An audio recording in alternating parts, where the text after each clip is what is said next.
I think if the Road Warriors would have came in a year later, they wouldn't have even. I think if the Road Warriors would have beat us that time, the fans would have been mad. Yeah. You know, it would have been right because we were really getting over as baby faces. You know, all good plans sometimes fall astray, right? And sometimes when you have something, you don't know how good it is until you lose it. And I guess Vince had wanted the Road Warriors for such a long time, but he really didn't realize that we had actually, in this area, superseded them. Yeah. And when they came in here, they were demolition clones. right And they never overcame that. So I think there was a lot of mistakes made, and you know, it's water under the bridge now. No, there was some jealousy there. Oh. Because when we were getting the pops like we were getting, and they'd come out. I mean, it was tough on them because they were the tag team down south and everywhere. Yeah. But the New York, WWF, WWE, it's a whole different ball game.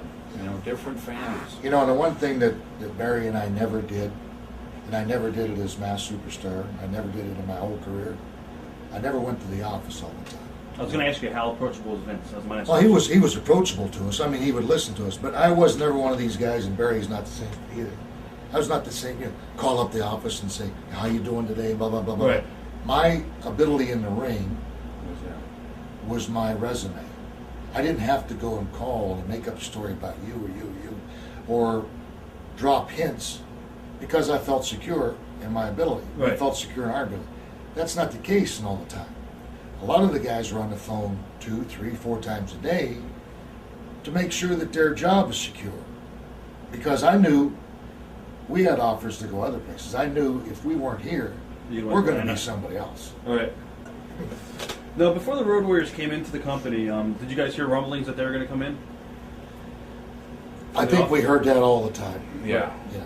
Now, before they actually came in, to when you guys first got the gimmick, did you ever get any, wind from other guys in other locker rooms that, Hawk and Animal were pissed that you're kind of doing their gimmick, even though you guys say, it wasn't their gimmick and it was... I really wouldn't have cared if they were pissed. Yeah. It was, Like, what were they going to do? Come Right. and fight us? well, when they did come in, was it easy to work with them? Or did you ever give you any problems and say No. everything was all business? Barry has a much better relationship with him because he knew him for a long time, grew up with him. I got along remarkably well with Hawk. I liked Hawk. My relationship with Joe was a little distant because we weren't as good as friends as Hawk and I. I mean, I knew Hawk when he came in, and Stan Hansen and I worked against the Road Warriors. We worked with those guys a number of times when they were green. Right. And he was always eager. He was the one of the two that I looked at as the leader of the team. Now, it might not have been that way. I don't know what their negotiations were. But he was a much better interviewer. He was a much better athlete, I think. He was a much better performer. Not taking anything from Joe, but I looked at that team, and when my conversations with those guys, he and I just hit it off a lot better. But there again, I never heard them. They may have expressed to somebody else that we're trying to copy them, but they never came to our face and said it. I think out of all the tag teams to work with, though, they were probably the hardest team to work with. I Because they wanted to be so strong, and we didn't. We were really, bigger than them. We were bigger than they were, and Right. it's kind of hard to put them over as being stronger than you when, the appearance wise. So we kind of wanted to work like we do with everybody else, and then sometimes it would clash. Well, I think of the two, there again, Hawk was a better worker of the two.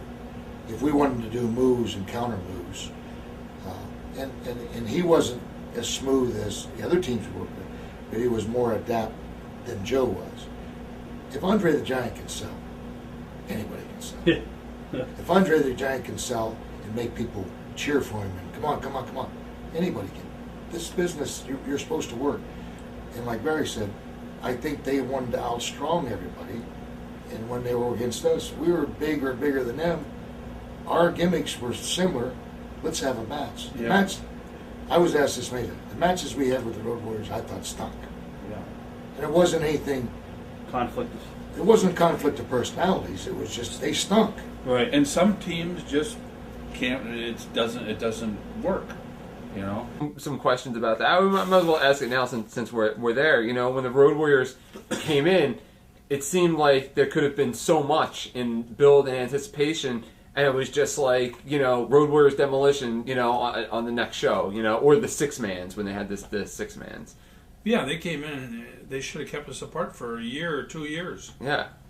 And they never did. They wanted it done. They wanted Bill and I out of there and wanted the Road Warriors to be the hottest thing that ever happened. And it didn't. Yeah. I mean, it just kind of, Yeah. you know, it was like they were the copycats. Yeah. And that's why when everybody says, yeah, what do you think about, you guys copied the Road Warriors and all that. Well, when you really think about it, when we were up here, and we were the hottest tag team anywhere, because WCW, only this many people seen it. Yeah. WWF, this many people seen it. Yeah. By the time they came up, the people are going, why are these guys copying the Demolition? Right. Because it's different people that watch the WWF and watch WCW. Yeah.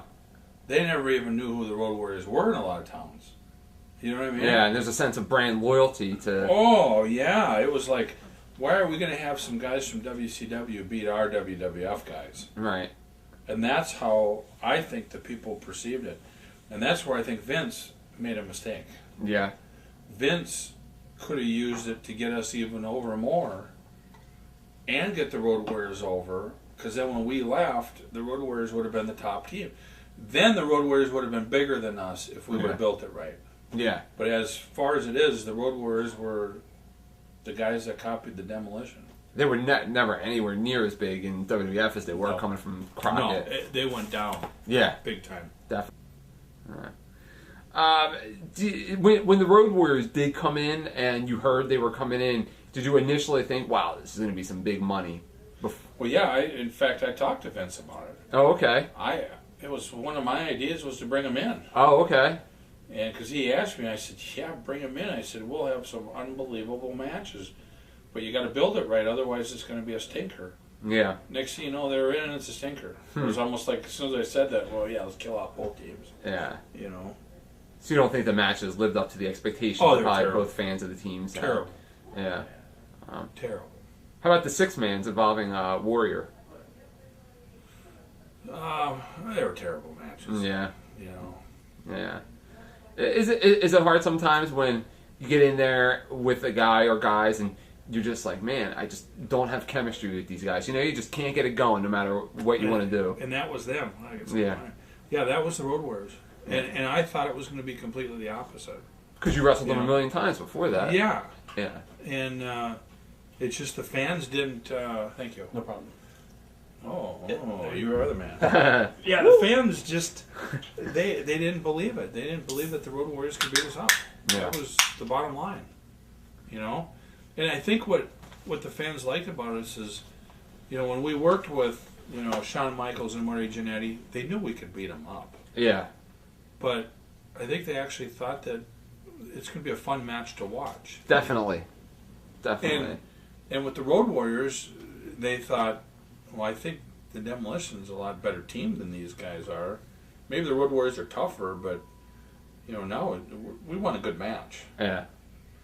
And there wasn't that, Yeah. What was it like, memories of wrestling a main event against Hogan on a pay-per-view when you guys did a Survivor Series? Oh, that was Jake the Snake. Yeah. Me and Axe and Hulk. Mm-hmm. Oh, that was great. Yeah. In fact, at the beginning, it was at Rosemont Horizon. We came in the dressing room, and Jake had this giant snake. It was about, I think it was 30 feet long or something. It was just brutal. Yeah. And you walk in where the showers are, you had hot water on it to wake the thing up a little bit. This thing had a head on it about that big. Wow. And we walked in there, and right away Hulk said, there ain't no way we're bringing that thing. And Jake says, no, it'll be no problem. And me and Bill were grabbing the tail, and Jake had the head, and it was swinging around trying to bite Jake and everything. Yeah. And we put that thing down, and then he had a smaller snake, and we brought it out to the ring. Well, they forgot about the big snake, and when everybody left the building and everything, that big snake got up into the Oh man! Rosemont horizon. Yeah, and they lost the snake for about a week. Wow. Yeah. That's crazy. That's a story. Yeah, that was a highlight. The other half of the story is I talked to the person that found it. Right, the janitor. Right? Yeah, exactly. The 80-year-old guy that had a heart attack. Yeah, it's up there trying to sell popcorn or something.